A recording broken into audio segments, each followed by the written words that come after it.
Hey guys, welcome back to another video of Marvel Contest of Champions. Today we're going to be taking a closer look at one of April's new champions, Jabari Panther. Now this video is going to follow the same format as we did for the Odin video, where we're going to go through 6 different categories, and these categories are how I'm going to base my review of the champion. Now these 6 categories come from the MCOC Funometer, a new series of posts I've started over on my Twitter page. So if you want to see Jabari Panther's final score on the MCOC Funometer and just see the post itself, there will be a link down in the description below or in the comments. I haven't decided exactly where I'll place it, but it'll be in one of those 2 spots. If you want to go check out that post, it'll be over on Twitter. And while you're over there, if you feel like it, give me a follow over there. I'm trying to hit 200 followers by the end of the year, so if you click that follow button, I would greatly appreciate it. But without further ado, let's jump into this. Now, the first category up for Jabari Panther today is character model. This category is just how cool, flashy, or eye-catching the character model is. And to be honest, Jabari Panther isn't too much of any of that, really. That's kind of, without, I guess, giving away too much, that's going to be kind of the entire theme of this video, that Jabari Panther is just kind of meh. When it comes to, though, specifically her character model, overall, I do really like the spear that she has on her that she uses as her primary weapon. That thing looks really, really cool, and like it would definitely cut up her opponents very, very well. And I do like the purple highlights with her character, like in her hair and in just different parts of her wardrobe.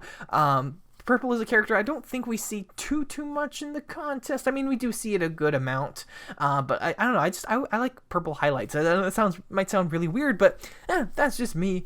But overall, though, other than basically, that spear and that little dash of purple, she's not too great. She's not anything super duper eye-catching. She's not very memorable, in my opinion. And also, like, her mask, I don't know, whenever I look at a picture of her or see her in-game, just something about her mask just seems weird. I don't know if it's just the spacing. I think it's mainly around the mouth and that with like the teeth of the, it looks like, I'm assuming, gorilla, and just where her mouth is. I don't know, the spacing just seems off, and something seems weird about it, and I'm not super duper crazy about it. And then just overall, the rest of her outfit and that is not super duper colorful. I mean, it makes sense for the character, yes, of course, but it's just not my cup of tea. So overall, character model, not super duper great in my opinion. But the next category up is animations. So this is how unique, memorable, and enjoyable her animations are. For Jabari Panther, her special 2 and her heavy attack are the highlights for me. I both think they're really, really cool. And her heavy attack is, I don't know, it seems different. Like, I don't know quite how to explain it. I definitely like the purple energy blast that comes from it and from her special attack too, and it pops up in a couple other places as well, like with her block, or her shield rather, is that kind of, just kind of that purple energy blast. I think that's really cool. Again, like I said, the purple highlights, I think those are really cool.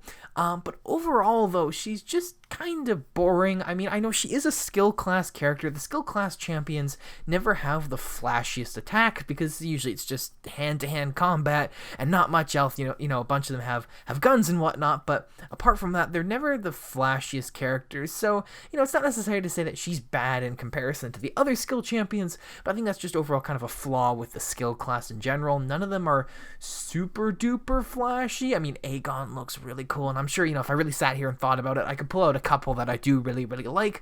But in general, the skill class champions are kind of on the lower end of cool animations overall. But basically just kind of the gist of Jabari Panther is the stuff that has a lot of purple, I think looks really, really cool.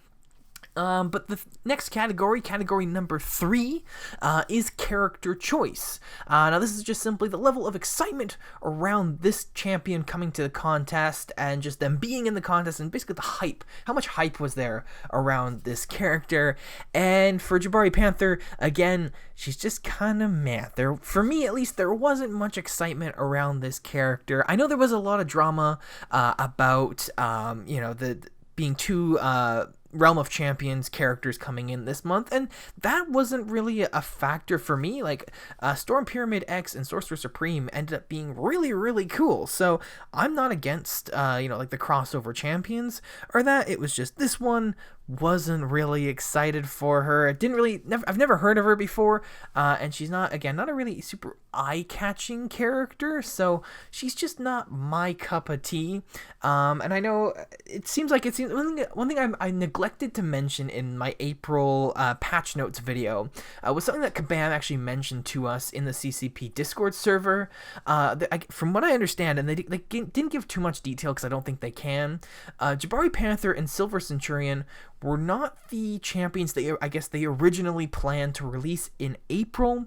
My guess is that there was probably some sort of movie tie-in that was supposed to be coming in April, and then, because of COVID and the movie schedule was getting pushed back and whatnot, some champions got pushed back, so they had to move up some champions and swap some things around. So yeah, I think Jabari Panther and Silver Centurion were supposed to be possibly the May champions or just later in the year altogether, but we ended up getting them now because of that issue. Again, it was just like a brief, basically it was like one sentence is all we got in the Discord group and that, but I just thought that was a little interesting little tidbit I wanted to share and neglected to do so in that other video. But yeah, so basically in a nutshell, nothing against her being an MROC character, just her on her own doesn't really pique my interest at all. So that's why she's not too great in the character choice for me.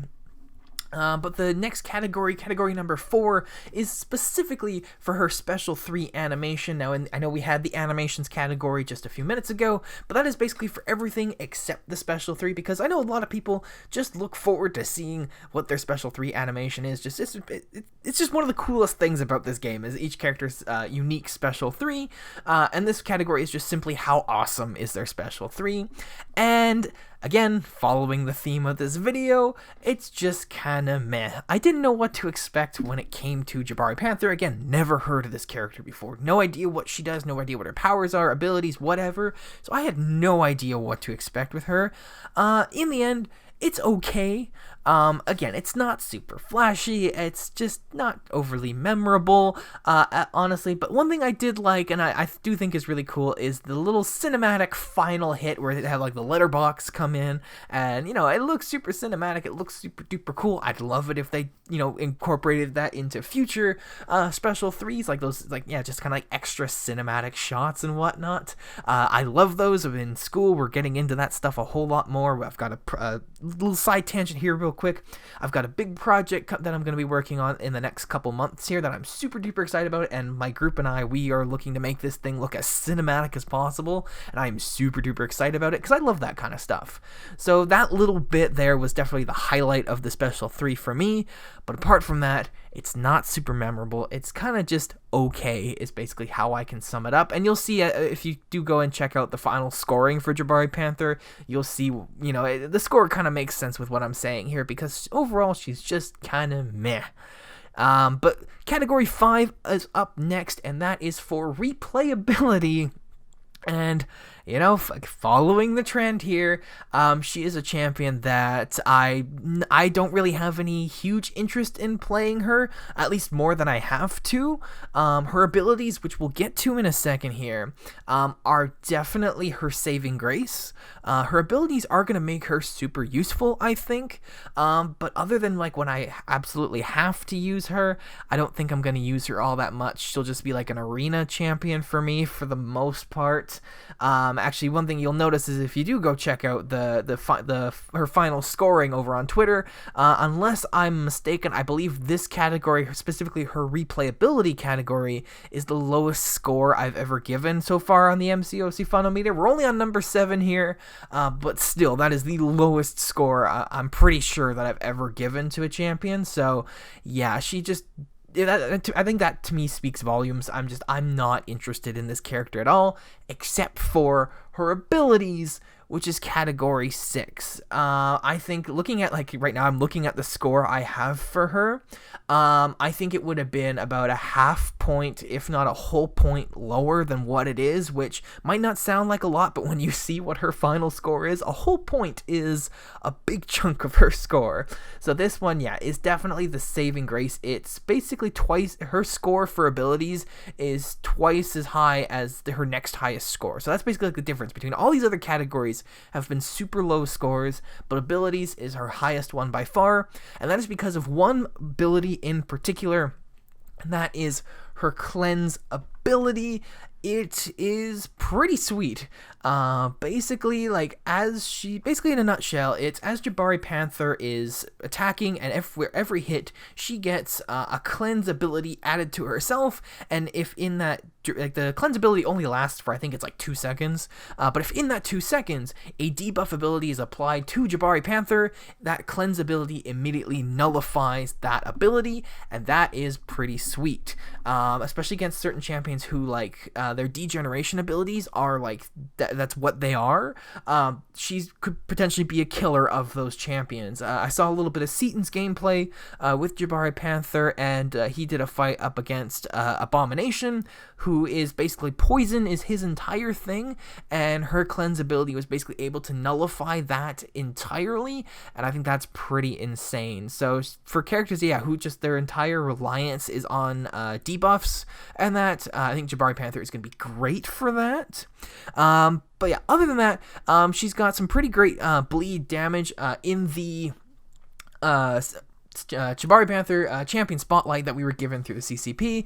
It says here that like the other Panther characters before her, Jabari Panther has very potent bleed abilities. She inflicts bleed whenever she lands a critical hit and can use her heavy attack while the hunt is active to multiply the number of bleeds on the opponent. So the hunt is one of her other major abilities there, and basically, without going into too much detail, because also I need to make this clear, I am not like a high tier player in this game. I neglected to mention this earlier. So this part of my review is, it might not be the best review, but I still want to give my opinions on it. But yeah, I'm not the best player in the world, and I'm sure you've noticed that by watching my gameplay. But when played correctly, it seems like Jabari Panther, her bleed damage can be absolutely insane. There is a bit of a build-up to it. It seems it's not something you can get right away, whereas with someone like Black Panther, like the original Black Panther, where it feels like pretty much like every other hit in that he's, applying a bleed debuff on him, and that's why I used to love playing original Black Panther. But yeah, in that same way, though, she can stack bleeds like crazy, and it's really, really awesome. But there is a bit of a build-up to it, so for someone on my skill level, that's maybe not always achievable, like to get the max out of this character, and that, I don't know if that's something I'll be able to do myself, but it is definitely another one of her strongest points. Like, the cleanse is 100%, that is like her saving grace, like that is her best feature overall, but the bleed is pretty nuts as well. And then the other thing that really stood out to me, at least in my in the few fights I've had with her and my personal experience, her first synergy, it's called the Champions of Battle World. It's with Sorcerer Supreme, Storm Pyramid X, and Silver Centurion. This synergy takes when stun debuffs, inflicted on the opponent, they last 0.7 seconds longer, so less than a second longer, and it seems to make a world of difference.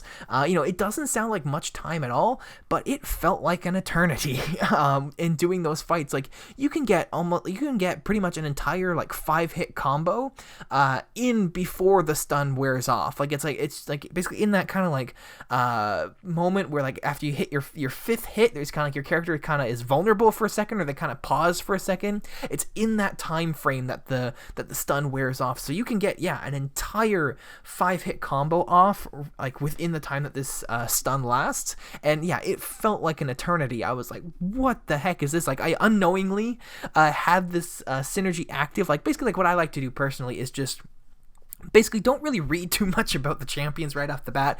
Just dive in, first impressions, how easy is it to pick up and learn about this champion right away, and without reading anything and whatnot, because I had Silver Centurion on my team as well, I noticed it immediately. Basically, like, I didn't have to read the Champion Spotlight in order to realize that there's basically, she's got boosted stuns essentially, and it's awesome. I think that's really, really great. It definitely, pardon me, I just knocked my mic there. That might sound weird on your end, but basically it makes it like there's certain characters who, like, trying to pull off a heavy attack with certain characters leaves you super duper vulnerable, and that but like you have no, like, concern about trying to pull off a heavy attack on the opponent while they're stunned. Like, even just like parry stuns last a good few seconds. So I think that's really, really cool. But overall, though, yeah, the cleanse ability, though, is like, that's what Jabari Panther, I think, is going to be, and what she's known for and what she's used for. She's got, again, those bonuses of the bleed being really good, and the added stun, but you got to bring one of those other champions with you to get that stun, so you're not always going to have that. So basically her core kit is the cleanse and the bleed, which sounds really, really good, but for me at least, it's not enough to use her consistently. That's why her replayability score is so low. But, yeah, overall, though, basically, in a nutshell, Jabari Panther, I think she's going to be, again, a useful champion against a specific list of champions.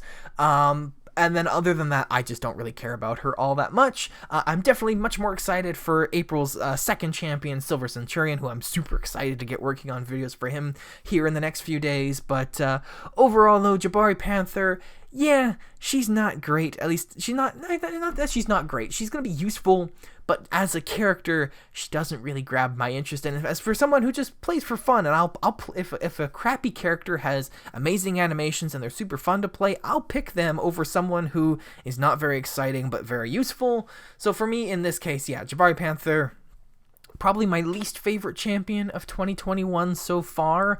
And that's also saying something, since we've had Psycho Man so far, and Mangog, who I wasn't super crazy about either. I know, again, another super useful champion, but not my cup of tea. So yeah, I think so far she's my least favorite, which is definitely saying something. But overall, though, I gotta shut up now. We've been going way too long here, so I'm gonna say thank you all so very much for watching, especially if you stuck around this far in the video. I really do appreciate it. Let me know if you did stick around this far in the video by saying Maple Tree. Put Maple Tree, because I'm Canadian. Put Maple Tree in the comments below. Let me know that you stuck around this far in the video. I'm curious to see who actually sticks around. Like, I can see some numbers in analytics, but I'd like to put some names and some faces to those numbers. So yeah, put Maple Tree, or just put like a tree emoji in the comments below. I'll forget that I said this within a couple hours, and I'll see one and be like, what the heck is that? And then, you know, we'll get there eventually. But yeah, put Maple Tree or a tree emoji in the comments. Let me know that you stuck around this far into the video. And while you're down there, in the description, as I mentioned before, there'll be a link to the Funometer post over on Twitter, as well as a link just to my Twitter page, where you can see the rest of the Funometer posts. So go follow me over on there. And yeah, also, yeah, hit that subscribe button, click the bell to be notified of anything and everything that I upload. And yeah, I think that's about everything. So I'm just gonna say thank you all so very much for watching. We took a closer look, pardon me, at Jabari Panther in Marvel Contest of Champions. Once again, thank you all so very much for watching, and I will see you in the next video. Bye bye.